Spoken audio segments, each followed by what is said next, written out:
Yeah, but I mean, this will be the first thing he's put out since 444. 444. And that was what, 2017? 17, I When think. that Yeah. dropped? Yeah. And I was late on that. I didn't even catch it until 2020. This is not me necessarily being negative, but so like Story of OJ, right? I thought that song Love was it. I thought that song was cool. I liked it. 444, obviously, you know. And the first track, which was Kill Jay-Z. Yeah. So It was a couple tracks on there. It was cool, but that was like when I go through my Jay-Z playlist, a lot of 444 doesn't come up, and it's not a knock. It just isn't that album for me. yeah. Well, I got a hot take for you. You got a hot take. I got a hot take. All right, so we're gonna spin it up. Let's get it in. Let's do another one. It's time for another hot take brought to you by the handcrafted brews at Throttlehaus Coffee and Tea. Order yours at throttlehauscoffee.com. That's Throttle, H-A-U-S, coffee.com. Shout out to Throttlehaus Coffees and Teas, bringing you the latest hot take. Hot take and good coffee and teas. And good coffee and teas to drink while you listen to this hot take. Indeed. I recommend the hibiscus berry if you're going to go tea. It's very good. Very flavorful. I smelled it. Smelled delicious. Tastes equally as delicious. Delicious and nutritious. So good, yet good for ya. Yeah, but anyway, 444 album was life-changing for me. Life-changing? Literally. Now, I've heard that term used for an abundance of other albums, and that would include various other Jay-Z albums. But I've never heard that said about 444. Yeah. So I'm a huge fan of that album. I feel like we need to run the hot take music again. Let's play it again. No, I'm kidding. Nah, seriously. And I don't know if the timing was just right. Because again, like I stumbled across it late. Okay. I stumbled across it literally 2020 during pandemic. So you're 3 years behind. Working from home. I've got YouTube music playing on the TV, so videos are popping up. And then this is my first time seeing Story of OJ. And the visuals so you saw the video first. I saw the video first. Got you. That's what got me onto the album. That's a good song. Yeah. Well, I mean, the message that was in it, right, you know, is really what stuck with me. And at that time, you know, I'm going through, I don't know, whatever it is that I'm going through. Right. Because it is pandemic, so people were going through a lot. You were buying pops? I don't think so. I think that started later. Started after? I thought maybe that's what started the addiction. Nah, I think that came after pandemic. Oh, okay. But nah, like I was definitely going through a growth period, you know, some self-improvement type work that I was doing. I think a lot of people had that reflection moment, right? Yeah. Because you're not able to go anywhere. Well, I mean, you were, and not that I want to call it a life or death experience. I mean, so yes, it was a lot of people facing their mortality. Right. And I did catch COVID a couple times. Never was on a ventilator or anything like that. But, you know, I was definitely going through some emotional growth. Right.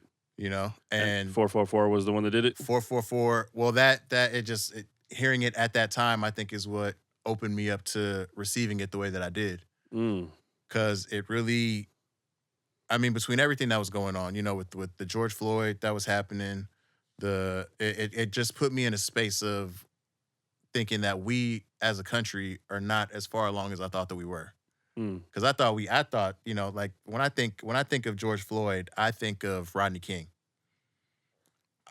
Literally 90s. So we're talking 30 years later. Right. I'm imagining we're beyond a type of Rodney King event at this point. And yet it's a similar deja vu. Because we've grown, we've developed, we had a black president. Like the country is progressing forward, you know? Right. I mean, I'm not going to even lie, even from my standpoint, I thought we were beyond that. Until the George Floyd. So George Floyd really, really shook me. And then just hearing about all the stuff that was happening, it really put me in a weird space. And something about that album just inspired the hell out of me, you know? Like hearing that song, it resonated with me. And then I'm like, you know, what album is this from? Like, I can't believe I haven't heard this before. Like 2017, like I'm sleeping, you know? Yeah. So then I pull up the album and I'm listening to it. And the first thing it hits me with is Kill Jay-Z. It's you know what? I will say that as the kickoff track, the leadoff track. Yeah. Smart.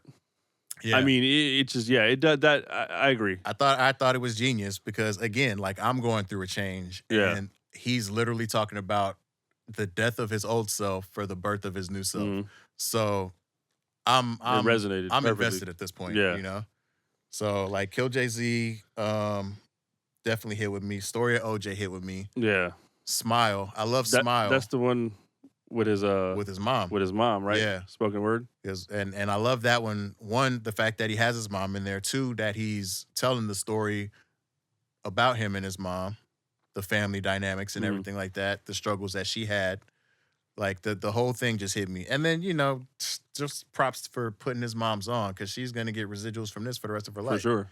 Even if it's fractions of a penny per stream, Per but stream, right? it's still something, you know? It's a trip. The way you're bottling this together. It's a trip. How because I can relate. Not with the 444 album per se, but how sometimes unexpected music can hit you, and it might be something that you've already heard, or Right. it might be something new, but it can hit you at that right time. Yeah, and you hear it with And different ears. You remember, it reminds me of the White Man Can't Jump. You're hearing it, but you ain't, But you you're ain't not listening. listening. Yeah. So, sometimes, it takes something like a being isolated because of COVID, or being isolated for whatever reason, or being by Yeah. yourself to listen Yeah. and to really hear it. You know what I mean? Like, Yeah. so, yeah. I mean, I totally get that. I didn't have that obviously with this album. Right.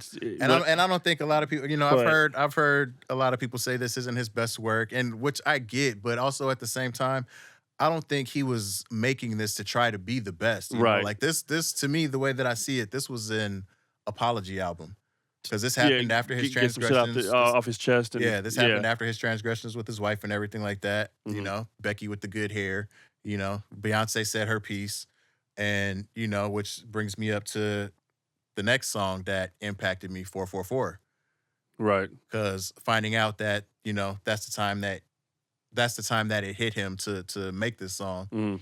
The fact that he's literally showing his vulnerability, confessing what not specifically exactly what he did in details, but For sure. it was definitely his apology to his wife and his family. Right. What am I Right. gonna say to Blue when she gets old enough and asks me about this stuff, So it just really hit me in a spot where I was like, yeah, this album is changing. So with that said, because it spoke to you the way it did, which, like I said, timing is everything. Right, right. That's just one of those things. So I totally feel that because I've had similar experience. Is there like a verse or a line or something that just really hits home?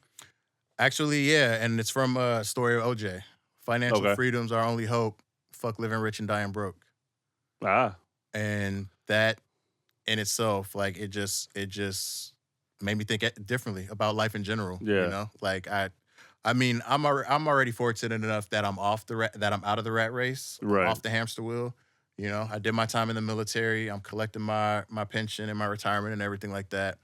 So, anything else that I do is just bonus on top of that. right. But that made me realize, like I need to focus on more than just me. Like I'm good Right. as far as I'm concerned. Like I'm set for the rest of my life. But hearing that album, hearing what I feel was his love for his family, even in releasing the album, it made me realize, like there's more people to think about than just myself. Indeed. And now it's like that, especially with that statement, financial freedom's our only hope. It really hit me and made me think like I got to figure out how to grow my bubble so that not only am I good, but everybody that's around me is good. Right. Like now I'm trying to take care of a whole village. There it is. And starting with the family, then started with the immediate family, try to grow it to the extended family. Whatever I can do while I'm alive. Right. Like my goal is to leave this earth at least a millionaire. Right. At least. Like I gotta leave some type of legacy to my family. Which wasn't like before 444 really didn't have that, Like I was ready to live in a trailer down by the river. Millionaire assets, millionaire cash flow. Millionaire cash flow.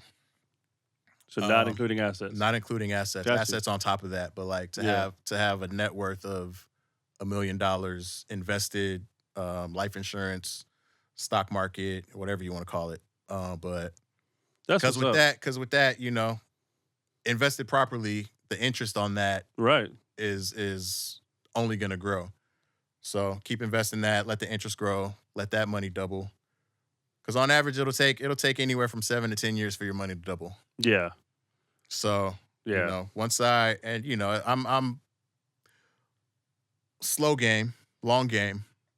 My goal is to be a millionaire by 75. Okay. But I've got systems in place that'll help me accomplish that goal. If it happens sooner than that, more power, There all it the is. better. But yeah. That's what's up. No, so long story short, 444 was a life-changing album. It sounds it sounds like that you weren't meant to hear that album when it came out, and you were meant to hear it when I heard it. Yeah. And and that's why it resonates so strongly.